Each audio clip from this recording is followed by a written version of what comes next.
Hey there everyone, and welcome to another skill combo video. For this we're looking at the archer, and we're looking at the second combo, which is Falconer with itself.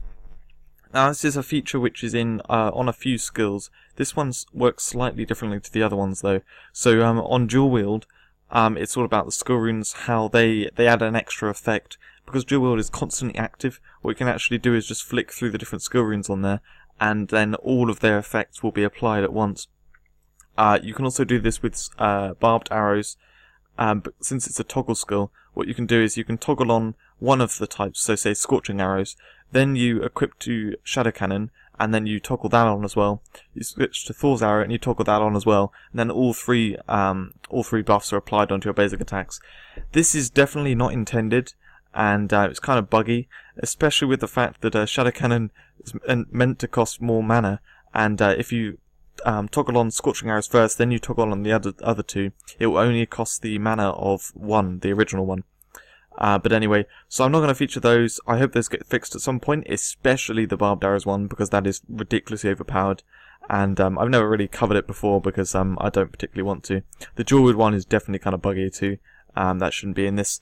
But anyway, this so this is probably unintentional. However, it's kind of, you can see how it could be part of the game, just getting in different little helpers, and it's not like a huge bonus, so yeah, I hope they keep it.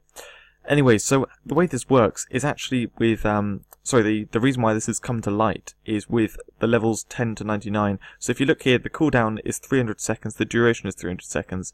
Even with a cooldown potion, you could, get it half the time and stuff, but that cooldown's way too long. However, if you look at the skill in levels going to 99, it goes from 300 to 60. So then suddenly you can not spam it, but you can definitely use it more frequently. And as I explained here in this section, you can get multiple copies of the different types. So there's the original Falcon, you can get that out. You can then get a Divine Companion, that's the other Falcon type one. And, oh, I haven't actually leveled up the skill. Hold on a second. That was a bit of a fail there. Okay, so I've now got the normal Falcon out. We're in the same position as before, but this is now level 99, so I've got the shorter cooldown. So when this comes back up, I can then put out a Divine Companion before doing Stone Bear. Unfortunately, the two Stone Bears are the same, so you can't get out multiple copies of those. But you can get out one, so I'll just go with... I haven't actually got that. Yeah, that is maximum. Is it? Yes, it is. Okay. I'll just get out the Greater Stone Bear.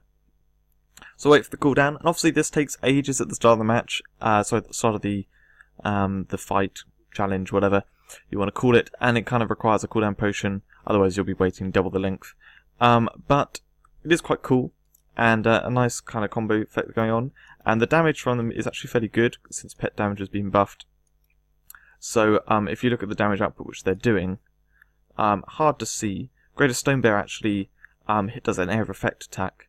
I think it's pretty much the first thing it does, is it kind of opens with it. And yeah, actually if we just look at the damage numbers now, it's a few 100,000 I think. Should be a few 100,000. Is there just one Falcon or are there two? Looks like there's just one there now. But anyway, kind of well, a relatively useless skill combo here. Just something I wanted to point out, and also with the mentioning of the barbed arrows ones and the dual wield ones. So yeah, this is a cool kind of effect that I noticed, that you could get these different ones out. And Stone Bear is actually really quite good for defense skill. You can see there, that one actually survived until the cooldown came back off again. So it does take 99 points to make it viable, because then you can spam it frequently enough.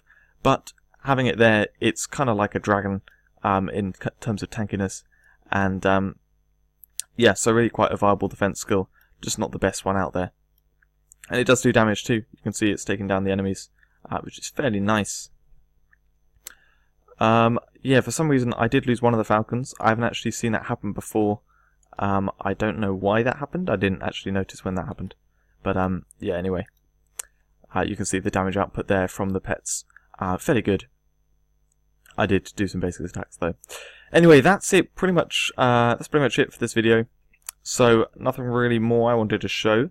The later skill combos for archers will be a lot more interesting. I just wanted to get out a couple of defense combos to begin with that are kind of less interesting, just to get them out of the way, and there are a lot more interesting ones on the way. If you do have a look here at the guide which I've written, I've listed all the combos which I plan to go over with Archer, many of them defense combos actually, but yeah, next up are the really important, actually no, one more defense combo, and then next up after that will be the basic attack build, all those combos before then putting them together to create the build. And that's something which a lot of archers do. It's one of the most viable builds for Archer, and so very important to recognize that, know how to do it, and you know, I'm going to put in some extra tips on like how exactly to do it with the decoy placement, the movement, and all that kind of stuff. So yeah, hopefully they'll be interesting, and slightly more interesting than these first two, which have been fairly mediocre. But anyway, thanks very much for watching, and I hope to see you in the next one.